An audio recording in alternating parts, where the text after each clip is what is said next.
오늘 이 시간 우리 주신 하나님 말씀 고린도전서 15장 9절서부터 11절까지 말씀입니다. 고린도전서 15장 9절서부터 11절까지 말씀입니다. 제가 보는 성경으로 신약성경 282쪽에 있습니다. 한 절씩 교독하시고 11절은 다 함께 읽겠습니다. 나는 사도 중에 가장 작은 자라. 나는 하나님의 교회를 박하였으므로 사도라 칭함받기를 감당하지 못할 자니라.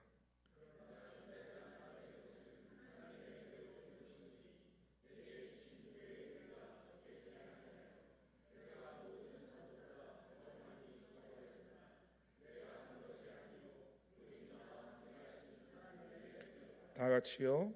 그러므로 나나 그들이나 이같이 전파하며 너희도 이같이 믿었느니라. 아멘. 할렐루야. 우리 옆에 분과 이렇게 인사하겠습니다. 하나님의 은혜입니다. 하나님의 은혜입니다. 할렐루야. 오늘 말씀의 제목은 하나님의 은혜라는 제목으로 하나님 말씀 증거합니다. 미국의 아주 오래된 가수입니다. 마리아 앤더스라는 미국의 유명한 복음 성악 가수가 있었습니다. 그녀가 찬양을 하면 상처받은 영혼들이 위로를 받고 많은 불신자들이 그 여가수의 찬양을 듣고 주님께로 돌아오는, 회개하고 주님께로 돌아오는 역사가 많이 일어나곤 했다는 거지요. 근데 이 마리안이 어렸을 때 자기가 목소리가 좋고 하니까 학교에서 이제 연습을 하고 해서 이제 뉴욕에 있는 큰 이제 음악회에 가서 이제 음악을 하게 되었어요. 근데 본인이 연습하고 자기의 실력과는 전혀 다른 평가가 나온 거예요. 잘 부른 것 같은데 들었던 사람들이 찬양이 좀 이상하다, 노래가 참 이상하다, 그러면서 그 말들이 그 마리안에게 귀에 들어오게 되었다는 거죠. 그때 이제 속상한 마음에 이렇게 쭈그리고 앉아 있는데 어머님이 찾아온 거예요. 그래서 슬픔에 차 있는 이 마리안에게 어머니가 이렇게 말합니다. 얘야, 은혜가 위대함보다 먼저 있어야 한다라고 이야기를 해준 거예요. 위대함보다 뭐가 더 앞서가야 된다고요? 은혜가 앞서가야 된다는 겁니다. 우리 찬양도 마찬가지고 우리의 삶도 마찬가지입니다. 내가 주님보다 앞서지 않고 우리는 주님과 함께 동행하며 주님의 길을 걸어가야 될 줄로 믿습니다. 이 어머니의 말 한마디가 딸 마리안을 위대하게 만들었고 그녀의 전생에 변화시켜줬었던 가장 큰 응원이 되었다는 겁니다. 이것이 성경이 말하는 성공의 비결입니다. 인생에서 성공하기 위해서는 뛰어난 능력 중요합니다. 하지만 더 중요한 것은 하나님의 은혜인 줄로 믿습니다. 그러기에 우리는 인생 가운데 하나님의 은혜가 우선시대로 우리는 날마다 간구하며 기도해야 될 줄로 믿습니다. 성도 여러분, 우리가 날마다 승리하는 신앙생활을 하기 위해서는 가장 필요한 것이 바로 하나님의 은혜입니다.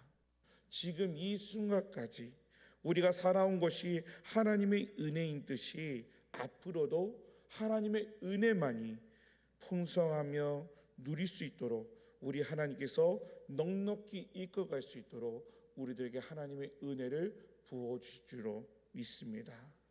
그러므로 우리는 언제나 이렇게 간구해야 돼요. 하나님, 나에게 큰 은혜를 베풀어 주옵소서. 이 숨쉬는 이 숨조차도 하나님 준양하여 주옵소서 기도될 줄로 믿습니다. 이 시간 우리가 하나님의 은혜가 무엇인가 라는 것을 살펴보자 원합니다. 오늘 본문의 말씀을 보니까 하나님의 은혜라는 단어가 무려 몇 번이나 나옵니까? 그렇죠. 3번이나 나옵니다. 그 은혜라는 단어가 히브리어는 헨이라고 하는데 자비, 호의를 뜻하고 헬라어 언어는 카리스라고 해서 긍휼, 선물, 애정 이렇게 뜻을 지내고 있습니다. 그러므로 우리가 은혜를 받는다고 하는 말은 하나님으로부터 절대적인 사랑을 받았다, 절대적인 호의를 받았다, 절대적인 선물을 공짜로 받았다는 것을 말합니다. 그런데 이 은혜는 구체적으로 어떤 매체를 통해서 주어진다는 겁니다. 즉 예수님을 통해서 또는 믿음을 통해서 은혜를 받고 은혜를 깨달으며 거기에 반응하게 돼 있다는 거지요. 그러므로 기본적이고 근본적인 것은 하나님의 은혜가 무엇인가 아는 것이 전제되어야 한다는 겁니다. 존 칼빈의 기독교 강요에 보면, 그 책에 보면 전적인 타락과 불가항력적인 은혜에 대해서 기록되고 있지요. 칼빈의 핵심 사상인 것은 전적으로 타락해서 버려진 구제불능의 인간에게 전혀 상상할 수도 없는 하나님의 절대 강권적인 은혜가 임해서 하나님 앞에 구원받고 영생을 소유한 자녀가 되었다라는 말씀을 주장하고 있습니다. 그렇기 때문에 불가한정적인 하나님의 은혜가 아니고서는 하나님의 자녀가 될 수 없다는 것을 강조하고 있다는 거죠. 우리가 잘 아는 대로 사도 바울도 하나님의 은혜에 대해서 이렇게 말하고 있죠. 고린도전서 15장 10절에 내가 나된 것은 하나님의 은혜로 된 것이니라고 고백하고 있어요. 디모데전서 1장 13절 15절의 말씀에 보면 내가 전에는 비방자요 박해자요 폭행자였으나 도리어 긍휼을 입은 것은 내가 믿지 아니했을 때에 알지도 못하고 행하였습니다. 우리 주의 은혜가 그리스도 예수 안에 있는 믿음과 사랑과 함께 넘치도록 풍성하여도다라고 고백하고 있습니다. 이런 사람들의 신앙 고백에서 볼 수 있듯이 전적인 하나님의 은혜로 예수님을 믿게 되었다고 하는 감사와 감격을 우리는 고백해야 될 줄로 믿습니다. 그러므로 가장 기본적이고 근본적인 은혜는 예수님을 믿는 것입니다. 그래서 사도 바울이 에베소서 2장 8절에 너희는 그 은혜에 의하여 믿음으로 말미암아 구원을 받았으니 이것은 너희에게서 난 것이 아니요 하나님의 선물이라 라고 말씀해 주고 있습니다. 여러분, 믿어지는 마음, 이것은 하나님의 큰 은혜입니다. 하나님의 은혜는 바로 여기서부터 시작이 되는 겁니다. 예수님은 하나님의 아들이요 나의 죄 때문에 십자가에 죽으시고 나의 의를 위해서 다시 부활하셨습니다. 그리고 그가 지금은 나의 주님이 되셨습니다라는 이 고백이 내 스스로가 나온 것이 아니죠. 전적인 하나님의 은혜인 줄로 믿습니다. 사도 바울은 예수님을 만난 이후에 근본적인 하나님의 그 은혜를 체험하게 되었다는 거예요. 그 이후부터 그는 숱한 문제 속에서도 감격적인 삶을 살았는데 오늘은 그의 감격과 찬양 그 삶 속에서 하나님의 은혜를 세 가지로 정리해 보고자 합니다. 그 세 가지 중에 첫 번째는 바로 깨닫게 해주시는 은혜인 겁니다. 사도 바울은 첫째로 깨닫게 해주신 하나님의 은혜를 감사하고 찬양하고 있습니다. 여러분, 우리가 진리를 깨닫게 되는 때에는 전적인 은혜가 있어야 된다는 겁니다. 아무리 알려고 해도 알려지지 않고 아무리 증거를 보여줘도 깨닫지 못하는 것처럼 안타까운 일이 없지요. 예수님이 12제자 중에 한 사람은 가룟 유다는 3번씩이나 3년씩이나 예수님을 따라다녔습니다. 예수님의 교훈을 배웠고 예수님의 기적과 이적을 직접적으로 눈으로 보았습니다. 그렇지만 끝내 그 지혜 되시는 예수님을 깨닫지 못하고 예수님으로 떨어져 나갔습니다. 이 일은 아무리 가까이 있어도 멸망받은 자에게는 진리의 그 영원한 비밀이라는 것을 깨닫게 해줄 수 없다는 겁니다. 우리가 예배당에 나와서 하나님께 예배 드린다고 해서 다 구원 받습니까? 아닙니다. 우리 주님께서 분명히 말씀해 주셨습니다. 주여 주여 하는 자마다 다 천국 갈 것이 아니라 하나님의 뜻대로 살아가야 하나님의 구원의 그 긍휼에 임하게 될 줄로 믿습니다. 내가 이 자리에 서 있는 거 감사하지 못한다면 무엇으로 감사하시겠습니까? 내 환경이 지금 봤을 때는 하나님께 감사할 제목이 없는 것 같아요. 아닙니다. 잘 살펴보십시오. 여러분의 삶 가운데 하나님의 손길이 미치지 않는 곳은 아무것도 없습니다. 내가 걷는 걸음, 내가 만나는 사람들까지도 하나님께서 만나게 주셔야 도움의 손길을 만나게 될 줄로 믿습니다. 예수님의 십자가의 구원, 부활의 능력, 이런 것들이 여러분 우리가 깨닫게 되는 것은 우리 마음에 성령님이 계셔서 믿을 수 있도록 도와주시고 마음으로 믿어 입으로 시인할 수 있도록 인도해 주신 줄로 믿습니다. 그러므로 은혜를 받는다는 것은 진리에 대하여 깨닫는다라는 말과 같다는 겁니다. 여러분, 은혜는 깨닫는 것입니다. 사도 바울은 자기의 고백했던 것처럼 그 내용처럼 교만했던 사람이에요. 자기의 의가 꽉 찬 사람이었습니다. 여러분, 스데반 집사가 복음을 전하다가 돌에 맞아 죽었을 때 옆에서 그 일을 조장했던 사람이 누굽니까? 바울이었습니다. 다메섹 도상에서 예수님을 만난 사람들을 잡으려고 했던 사람이 바로 그 바울이었다는 거지요. 그런 사울이 예수님을 만난 다음에 바울로 바뀝니다. 겸손한 자로, 낮은 자로 바뀌게 되는 겁니다. 그러면 우리는 날마다 하나님의 은혜를 깨달아야 될 줄로 믿습니다. 아주 행복한 가정생활과 학교생활을 하던 한 여대생이 어느 날 충격적인 소리를 들었습니다. 자기가 친자식이 아니라는 소리를 누군가로부터 듣게 됐다는 거예요. 그러니까 그 충격이 얼마나 컸겠습니까? 마음의 충격이 너무 많이 받아서 이 여대생은 점점 반항 심리가 생기기 시작했어요. 그래서 집을 나가게 되었습니다. 이제 바닥 인생 끝까지 내려가면서 살게 됐다는 거예요. 근데 그 자녀를 이 양부모가 찾아다니는 거예요. 그래서 만나게 되었습니다. 그러면서 이렇게 얘기했어요. 돌아와다오. 이 말 한마디를 한 거예요. 그 편지를 받아든 딸이 그 내용을 보고 완전히 새로운 자기 자신을 발견하게 된 거예요. 부모님의 은혜를 깨닫게 됐다는 거죠. 나를 낳은 부모도 나를 버렸는데 이분들은 얼마나 나를 염려해 주는가.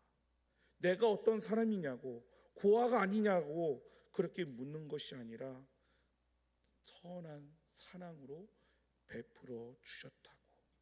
내가 어쩌다 이런 분들에게 투정하고 반항했을까? 내가 더 잘해야지. 내가 왜 이렇게 삐뚤어졌나 하면서 자기의 그 과거된 잘못된 모습을 되돌아보고 반성하고 다시 올바른 믿음 생활을 했다는 것을 어느 책에서 보게 되었습니다. 여러분, 이처럼 깨닫는 것이 중요합니다. 깨달아지는 것이 바로 그것이 은혜입니다. 깨달아질 때 자식은 부모에 대해 다른 태도를 갖게 되는 겁니다. 이처럼 우리들도 하나님의 구속의 은혜를 깨달아질 때 영적인 열정이 회복되고 날마다 기쁨과 활력이 넘치는 삶으로 변화될 줄로 믿습니다. 그러므로 우리들은 날마다 하나님의 은혜를 깨달아서 정말 신바람 나는 삶을 사는 성도들이 다 되시기를 주님의 이름으로 축복합니다. 둘째로 일꾼으로 삼아주신 은혜, 그것을 깨달아야 된다는 거예요.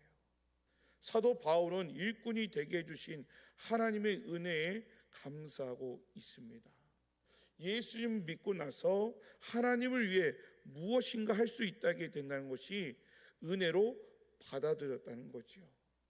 여러분, 그러나 한번 생각해 보십시오. 오늘날 성도들 중에 주님을 위해 봉사하는 것 큰 인내심을 갖는 거라 생각합니다. 속으로는 조용히 믿고 싶었는데 극성스러운 목사 때문에 할 수 없이 내가 일을 해야 되는가 라고 하면서도 마지못해 봉사하는 사람들이 있다는 거예요. 하지만 우리가 알 될 것은 이 봉사의 일도 하나님이 주신 줄로 믿습니다. 나 같은 사람에게 일할 수 있는 기회를 주신 거 우리는 감격하고 눈물이며 하나님 앞에 나아가야 될 줄로 믿습니다. 하나님이 맡겨주시는 것에 대하여 잘했느냐 못했느냐 하는 것은 나중 문제입니다. 나 같은 사람을 믿고 맡겨주신 것, 그 자체만으로 우리는 감격해야 될 줄로 믿습니다. 그래서 사도 바울은 하나님의 은혜에 대해서 언제나 자기는 빚진 자다라고 생각하며 사역을 감당했다는 거죠. 하나님께서 지난날 자신의 모든 죄를 다 탕감해 주셨습니다. 거저 탕감해 주셨습니다. 그렇게 거저 탕감해 주신 것에 대해 감사하면서 바울은 사소한 것으로 하나님에 대한 감사를 표시하기 원했다는 거예요. 그것이 구원받은 자녀로서 최소한의 의무라고 생각했다는 겁니다. 그래서 주의 일에 동참하는 것은 하나님의 은혜에 대한 보답이라 생각했고 그 가운데 기쁨을 누리고 보람을 찾으려고 했다는 겁니다. 그렇기 때문에 사도 바울은 하나님의 일에 대해 과시하지 않고 억지로 하지 않았다는 거예요. 오로지 감사하는 마음으로, 자원하는 마음으로, 기쁜 마음으로, 사랑하는 마음으로 더 일하지 못한 것에 대한 안타까운 마음으로 일했다는 겁니다. 성도 여러분, 하나님은 오늘도 사도 바울과 같은 마음을 가지고 충성스럽게 일하는 그 사람, 그 한 사람을 지금도 찾고 있다는 것을 우리는 깨야 될 줄로 믿습니다. 마지막 세 번째로 겸손으로 변화시키는 은혜라는 겁니다. 사도 바울은 변화를 일으켜 주신 하나님의 은혜에 감사하고 있습니다. 여러분, 바울이 얼마나 많이 변했는가 하는 것은 성경에 보면 많이 나와 있습니다. 오늘 본문 중에서도 사도 중에 가장 작은 나, 사도로 칭함을 받기 감당하지 못할 나, 자기 자신을 그렇게 표현하고 있습니다. 이것은 가장 쇼킹한 표현입니다. 이미 말씀드렸지만 사도 바울은요 교만한 사람이었습니다. 하나님을 향해서 반항하던 사람이었습니다. 어떻게 보면 하나님에게 무모하게 도전했던 사람이었어요. 그런데 그 9절 말씀에 보면 얼마나 겸손해졌는지 우리가 알 수 있다는 겁니다. 오늘의 나의 나된 것은 전적으로 하나님의 은혜라고 고백하면서 하나님 앞에 찬양 드리는 것에 전혀 인색하지 않았다는 거예요. 바울의 이 고백은요, 저는 100% 인정할 수밖에 없다는 거죠. 여러분, 우리 한번 바울의 생애를 한번 거슬러 보십시다. 하나님은 바울이 너무 교만하지 않도록 온몸에 의도적으로 가시를 박아 놓았습니다. 바울이 그 가시를 뽑아달라고 하나님 앞에서 얼마나 울부짖으며 기도했는지 모릅니다. 그런데도 하나님은 끝내 그 가시를 제거해 주지 않습니다. 가시를 온몸에 박아 놓으시면서 이래야 네가 교만하지 않게 되리라고 하셨다는 거지요.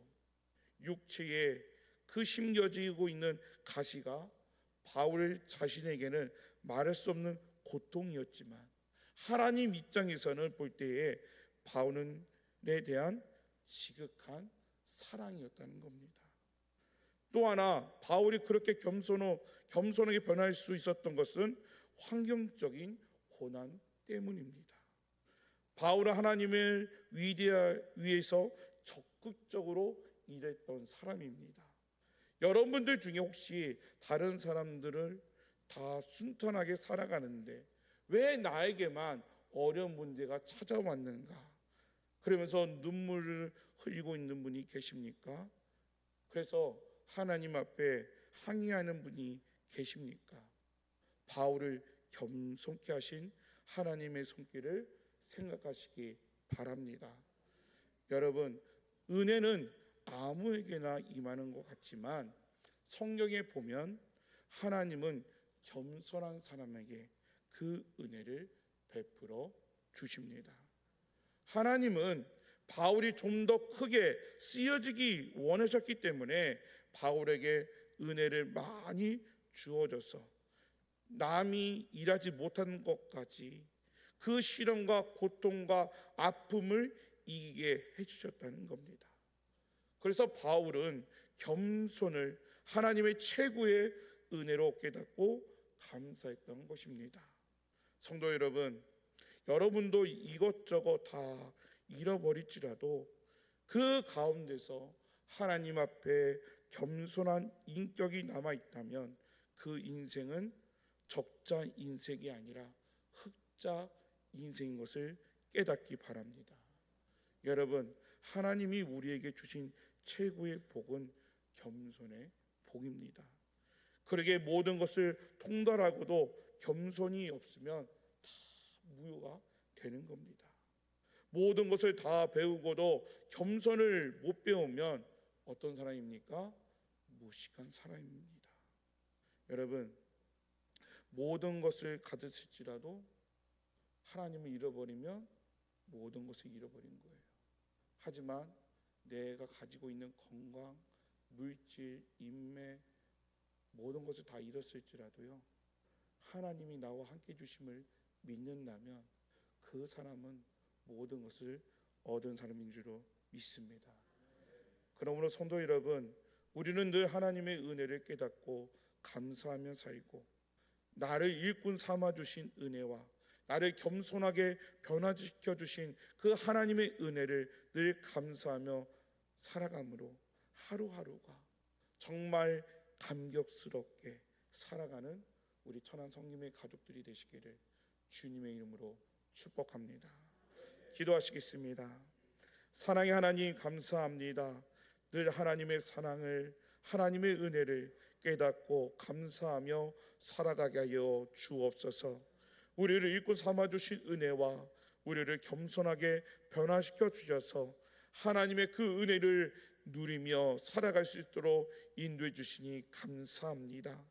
주님 부르시는 그날 때까지 하나님이 주신 그 은혜를 고이고이 감사하며 살아갈 수 있도록 우리들에게 믿음을 더하여 주옵소서.